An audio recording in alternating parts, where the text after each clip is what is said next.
बिस्मिल्लाहिर्रहमानिर्रहीम। अस्सलाम वालेकुम फ्रेंड्स। आज जिस टॉपिक पे हम डिस्कस करने जा रहे हैं वो है फ़िगर्स ऑफ स्पीच।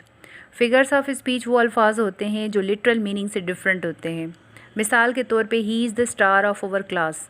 अब एक बच्चा स्टार कैसे हो सकता है, एक स्टूडेंट कैसे स्टार हो सकता है। एक स्टार के साथ उस स्टूडेंट को एग्जाम्पलीफाई किया गया है। इसी तरह से the camel is the ship of the desert. तो कैमल जो है वो एग्जाम्पलीफाई किया गया है शिप के साथ, क्योंकि कैमल की एक्सपर्टीज़ होती हैं कि वो डेज़र्ट जैसे एरिया में स्मूथली वो वॉक करता है, मूव करता रहता है। तो हम इसलिए एग्जांपल दिया गया है कैमल को with the ship.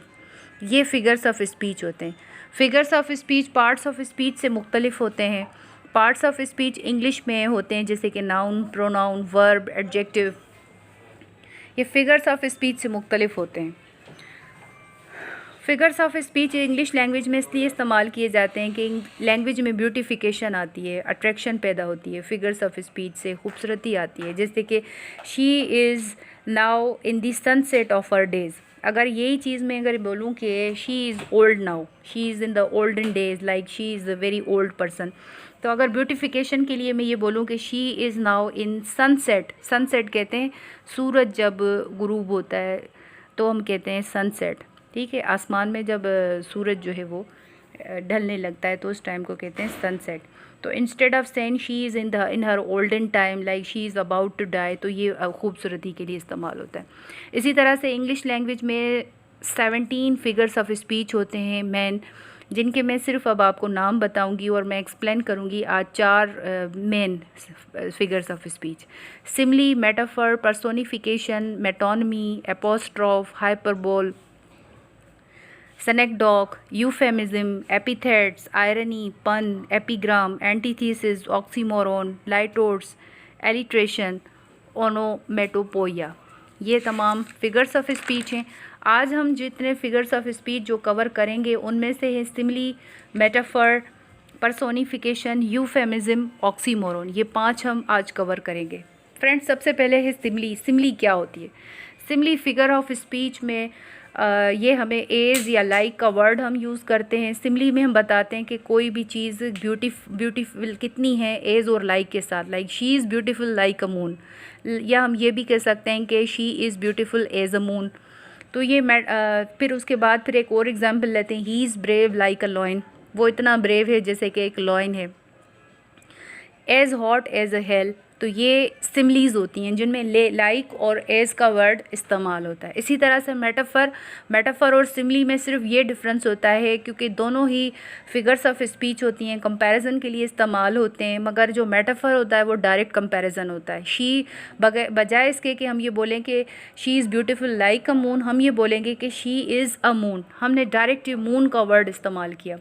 He is brave, तो ही is brave like a lion, तो हम ये बोलेंगे कि he is brave, he is a lion. Direct हमने ये यूज़ किया कि ही इज़ अ लॉयन। उसके बाद एज हॉट एज हेल, तो हम ये बोलेंगे कि इट इज़ अ हेल। ठीक है, तो हमने डायरेक्ट वर्ड जो इस्तेमाल करते हैं तो उसको कहते हैं मेटाफर। उसके बाद हम बात करेंगे पर्सोनिफिकेशन की।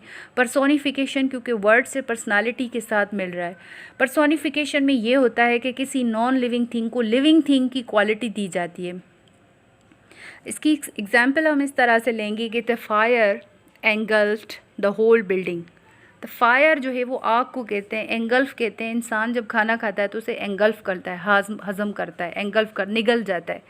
The fire engulf the whole building. अब एक आग कैसे निगल सकती है? आग तो ह्यूमन बीइंग की क्वालिटी है एंगल्फ करना।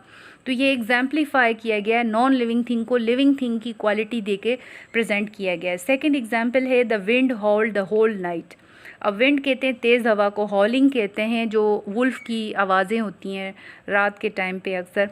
तो wind howled the whole night, हवा जो है वो इतनी तेज़ी से पूरी रात हवा चल रही थी जैसे कि वुल्फ जो है वो हॉलिंग कर रहे थे। नंबर 4th एग्जाम्पल हम लेंगे यूफेमिज्म की। Euphemism is a figure of speech जिसमें हम अनप्लेजेंट थिंग को, किसी भी बुरी चीज़ को, बुरे तासुर को अच्छा तासुर करके, अच्छी बात करके प्रेजेंट करते हैं। मिसाल के तौर पे अगर कोई बच्चा अच्छा रिज़ल्ट नहीं लाया एग्ज़ाम में, कि बजाय इसके कि मैं बोलूँ कि you failed in the exam, मैं अगर इस तरह भी कह सकती हूँ कि you could not make it. तो बात दोनों में यही होगी, मगर वो थोड़ी सी ब्यूटिफिकेशन आ जाएगी, उसमें खूबसूरती आ जाएगी, बुरा नहीं लगेगा। इसी तरह से अगर किसी की डेथ हो जाती है, वी नॉर्मली से ही डाइड, अगर इसकी बजाय हम ये इस्तेमाल करेंगे he passed away, so that will be the example of euphemism. Third example ये कि ही इज़ अनएम्प्लॉयड, अगर कोई इंसान जॉबलेस हो जाता है तो हम कहते हैं यू आर अनएम्प्लॉयड। तो अगर हम बजाय इसके कि बोलें कि यू आर अनएम्प्लॉयड, हम ये बोलें कि he is in between jobs, या I am in between jobs, I am searching jobs. और या ओल्ड मैन के लिए हम अगर इस्तेमाल करें सीनियर सिटीज़न, तो बात तो वही होगी, मगर सीनियर सिटीज़न थोड़ा सा रिस्पेक्टफुल होगा। तो ये चीज़ हम यूफेमिज्म में अप्लाई करते हैं। अब हम बात करेंगे फिफ्थ फिगर ऑफ स्पीच की, ऑक्सीमोरोन। ऑक्सीमोरोन क्या होता है? ऑक्सीमोरोन फिगर ऑफ स्पीच वो फिगर ऑफ स्पीच होता है जिसमें दो ऑपोजिट वर्ड्स इस्तेमाल होते हैं, मगर दोनों की मीनिंग डिफरेंट होती है, कॉन्ट्रडिक्ट करती है एक दूसरे के साथ।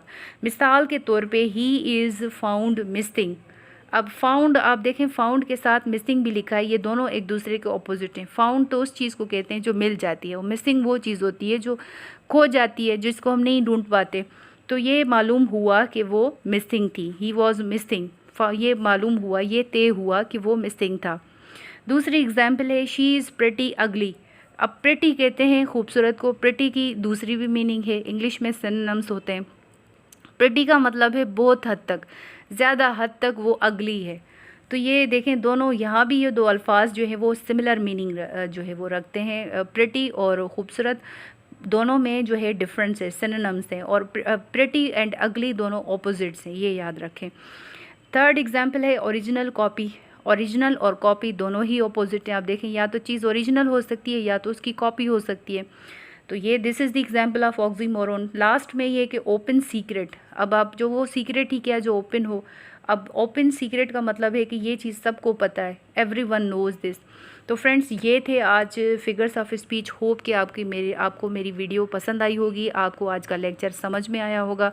Thank you so much. अगर आप मेरे चैनल पे नए हैं तो आप मेरे चैनल को लाइक करें, सब्सक्राइब करें, शेयर करें, और अगर आप कुछ कहना चाहते हैं, कुछ कमेंट्स देना चाहते हैं, तो your comments are also open. Thank you friends.